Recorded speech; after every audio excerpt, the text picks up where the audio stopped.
fantasy better than Matt Latufsky. And thank you, Matt, of course, for dropping by and hanging out with us here, trying to help our lineups a little bit, which is pretty damn important.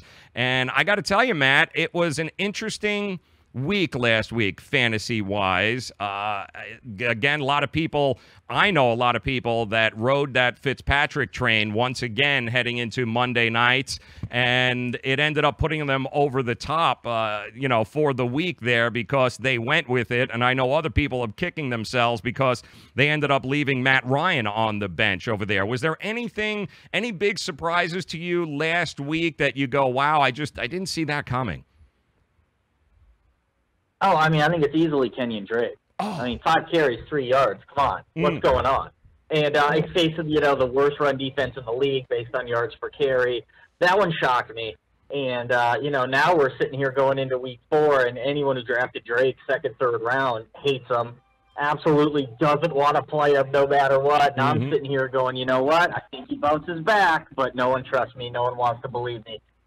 So I don't blame him, quite frankly. I don't blame him, but that was, I think, without question, kind of the biggest shocker of the, in addition to just like the big Josh Allen playing well against the Vikings and Latavius Murray doing nothing and some things like that in that Bills-Vikings game. That was just a total fiasco. Yes, it was an absolute mess there on a lot of levels. Matt Latufsky, sportingnews.com, fantasy god, joining us here. Is it Patrick Mahomes? Just ride him until you don't have to ride him anymore. I know some people are they're locking him in, but there are some that are also waiting and saying he's not going to be able to sustain this historic pace. The Kansas City defense has been awful. I think giving up or allowing 33 first downs a game the last couple of weeks. So Patrick Mahomes has to be this good. Otherwise, Kansas City won't be that good. But there is a time where he's going to run into a wall. Yeah, absolutely. I mean, no one sustains this kind of pace. Everyone has a bad game at some point. And I think with Mahomes, though, he's locked in the lineups. There's no question about that. This week's going to be a good test. I think a Monday night in Denver. Denver's defense isn't what it used to be. It's not great anymore. It's good. It's not great. And this will still be a test, though, for him, given the environment, given the situation. But, at this point, I can't imagine benching him against anyone, against the Jaguars, against anyone. I mean, he's in the lineup. He's got to throw. He's as talented, maybe, as anyone in the league. And he's going to run into a game, though. He'll throw some picks. He'll make some mistakes, blah, blah, blah. But as of right now, with the weapons he has, I mean, he's just looking like a sure thing almost every week. A lot of questions that we've been getting, Matt, regarding the 0-3 start for the Texans. A lot of people have been giving up on Deshaun Watson, even though, to me, last couple of games, Will Fuller, to me, is the answer for Deshaun Watson. As long as Will Fuller is out on the field and he is healthy, his availability makes Watson that much better. And I do think he's kind of shedded the rust here over the last couple of weeks. I think we're going to see a different Deshaun Watson moving forward here. What do you think? Is it time to give up and sell him, or is it time to hold on to him and here he goes? No, I mean, look, even though they obviously haven't won and it hasn't been quite like last year, his numbers are still okay. I mean, what he did last week, certainly, he's going to get these touchdowns.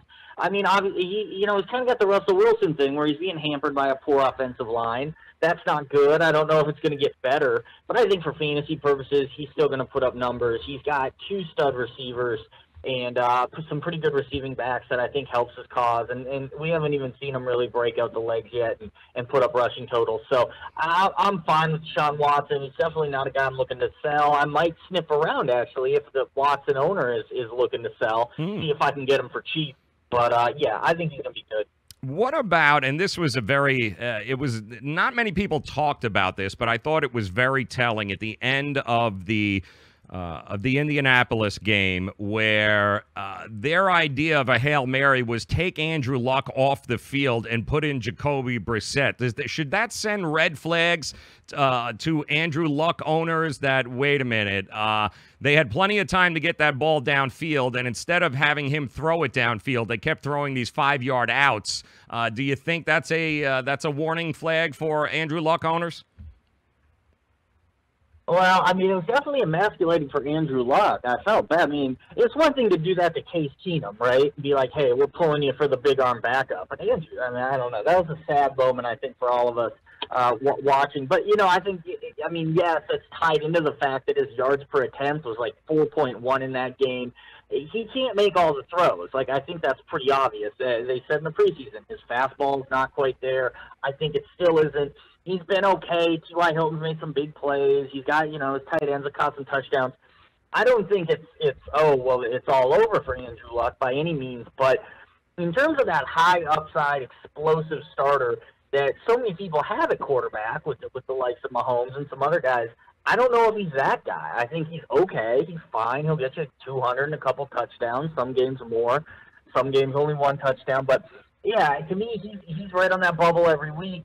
You know, as of right now, probably in a vacuum, he's probably outside the top 12, making him a fantasy backup depending on matchups. So I'm not super high on him right now, but yeah, it'd be nice if he could throw the ball downfield. Yep, there it is. Matt Latufsky, sportingnews.com, joining us. Fantasy questions, you guys in the chat rooms, you know where to go. Send them in to us here, Facebook, Twitter, and YouTube live, streaming across all of those platforms. And for those that had Jimmy Garoppolo on their team, is C.J. Beathard, is that a viable option in your opinion, or should people look elsewhere?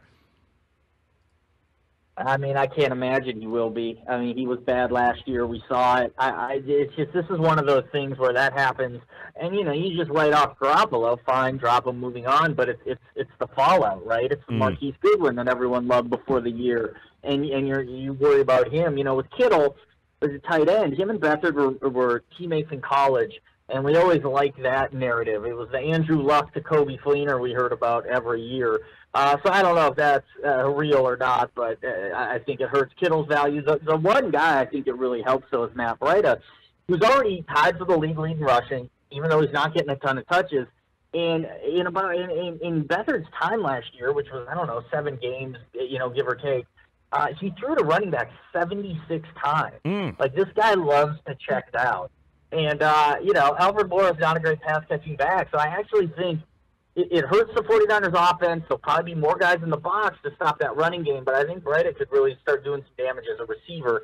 So in PPR leagues especially, I could see his value going up. Yeah, a lot of people very concerned with what's going on in Cincinnati. Giovanni Bernard was a little banged up in that game. Didn't quite have the output a lot of people hoped he'd have. We're still not sure exactly what's happening with Joe Mixon. The running game in Cincinnati, it's just either one of those guys at this point. It's probably better just to stay away from them.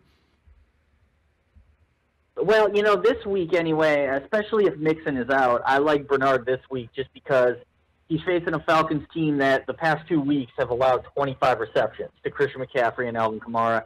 I think this is a game where he's going to do damage at least that way. I mean, the Falcons are so banged up on defense. It's just tough for them to keep up.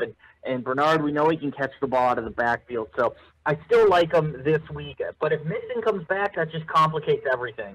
So this is probably a week you just want Mixon to be out one more, come back next week, then reassess, because Bernard is in position for a good game this week. All right, let's check it out here. We'll go to the mailbag. We got some questions. First one coming in from Jeff. He needs a PPR flex. Is it Kerryon Johnson, Austin Eckler, or Doug Baldwin?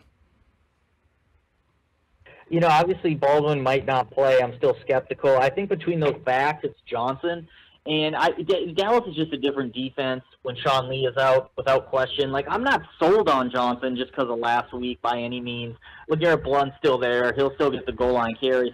The problem, too, with Eckler, I think, is you look at when he produces, it's usually when the Chargers are trailing. And he gets some of that, you know, quasi-garbage time. And he also produced when Melvin Gordon was out. Well, Melvin Gordon's healthy. They're the biggest favorite of the week at 10.5 points. You don't figure they'll be garbage time. I think it's tough to depend on him to produce. With Johnson, hey, he's going to get the carries, you know, a decent amount, at least a dozen, and he's facing a team without, you know, the key to their defense in Sean Lee. Matt Latufsky, sportingnews.com, fantasy guru, joining us. Start 'em, sit 'em, the questions coming in. All right, here's a Giants fan, obviously, wants to know, with Ingram out, is it wise to start Odell Beckham Jr. and Sterling Shepard in the same lineup? Yeah, this week it is. I mean, they're playing the Saints. Saints are giving up the most fantasy points to wide receivers by a long shot. And, you know, you can say, oh, Marshawn Lattimore, he's a shutdown corner. Well, they haven't shut down anyone this year, and OBJ can produce against anyone. And then you look at Shepard going against their number twos. I mean, that's going to be a bloodbath. So I'm all in on both those guys this week. I think Shepard is going to be, you know, like if you're playing DraftKings or FanDuel or something like that, I think Shepard's going to be like in every lineup, and especially in cash games. And I think it's a smart play. Yeah. How about we got another one coming in here? Should I? Is it okay to use Alex Collins with Buck Allen in the same lineup as a kind of wait and see with Kenyon Drake to get it right? Yeah, I mean, I wouldn't want both those guys in my lineup because it just feels like you're limiting your ceiling. Obviously, Allen scored every single week. Collins has scored too. So they can both produce. The only way I would even consider that is if it's a PPR league because Allen can get some catches and help you out. But it's a pretty low ceiling if you start them both. I still like Collins a little more explosive, going to get more touches. And like I said, I think Drake bounces back. What do I know? I thought he'd go off last week. But, you know, we see this all the time in the NFL. And as soon as you jump ship from one guy, he comes back, and you say, well, why did that happen? I don't know. I don't know why Jesse James has 132 yards one week, gets one catch, and Vance McDonald has 100 yards the next. I can't explain it. It just happens all the time. It's very strange. You're right about that. Another question coming in. Matt Latufsky, sportingnews.com, fantasy god. We have a question about tonight. Here's an interesting one. He wants to know, who do you think Xavier Rhodes will be shadowing tonight on the Rams? And does playing Adam Thielen and Stephon Diggs, does that make sense in this game? Yeah, I mean, it's tough to know who he's going to shadow. I always think it'll probably be the top guy, which I think is Cooks. But look, they got three quality guys who all produce. So I think really anything can happen there. And, the Rams offense is pretty automatic, though. So I wouldn't be scared away from playing any of those three. And with the Vikings, look, Rams have a good defense. They can generate a pass rush, but both starting corners likely out. I'm playing Diggs and Thielen all day tonight. Yeah, all day, yeah. That's. I think it's going to be, especially with Aqib Talib and Marcus Peters out. I think this could get very interesting very quickly, and it'll be fun to watch and see how that unfolds. But I love having Thursday Night Football, college and NFL. So much going on here. What about? Oh, here's a trade question here. I like this. Anthony wants to know: would you trade Sonny Michael and Chris Carson for Le'Veon Bell if you already have James Conner? God, Le'Veon Bell, man, he's just ruining everything. I probably wouldn't, just because I don't really like either of those backs. I think Michelle is the one who could really pop off, but boy, he has not looked good these first 2 weeks. Maybe he's just he was out preseason. I'll give him a little bit of a pass. And with Burkhead out, you think he's going to be in line, but boy, I don't know. And Carson, 31 carries last week. That's awesome. He's in position to have a good game this week. But Seattle running backs, they just you can't trust them at all. So to make that move, I don't know. I feel like even Bell, with his value depreciating right now, you should still be able to get more. And if you have Connor, hey, you got a starter at least. You're not desperate. Got another trade question here. I've been offered Tevin Coleman for Doug Baldwin. I am a little light in the wide receiver. Is this a good idea?